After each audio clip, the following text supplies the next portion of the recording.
और वो लोग जो घर में बैठे हैं और घर से बाहर नहीं निकलना चाह रहे, तो मैं वो जो घर में हमारी बहनें हैं उनसे कहूंगा कि इनको बर्तन दो, ये बर्तन धोए।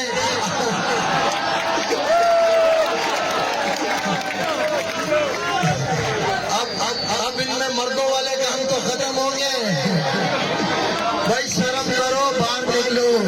सिंध को आपकी जरूरत है, आपकी जरूरत है सिंध को, दरियाए सिंध को आपकी जरूरत है। इसने आपके अबाव सदियों सदियों सबकी खिदमत की है। 5000 साल, कितने साल खिदमत की है? 5000 साल। आज इस पे बुरा वक्त आया है तो बाहर निकलो और उस दरिया को बताओ कि सिंधी बेवफा नहीं है। सिंधी से जो वफा करेगा उसको वफा मिलेगी।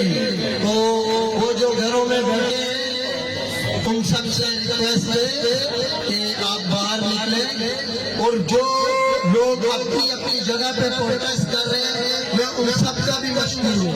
देखो लाजिम नहीं आप बबरलू आए, अगर आप अपने घर के बाहर भी जाकर खड़े हो जाएं और एहतजाज करें और एहतजाज का दायरा बढ़ाएं। हम कुछ वीडियोस देख रहे थे जिनमें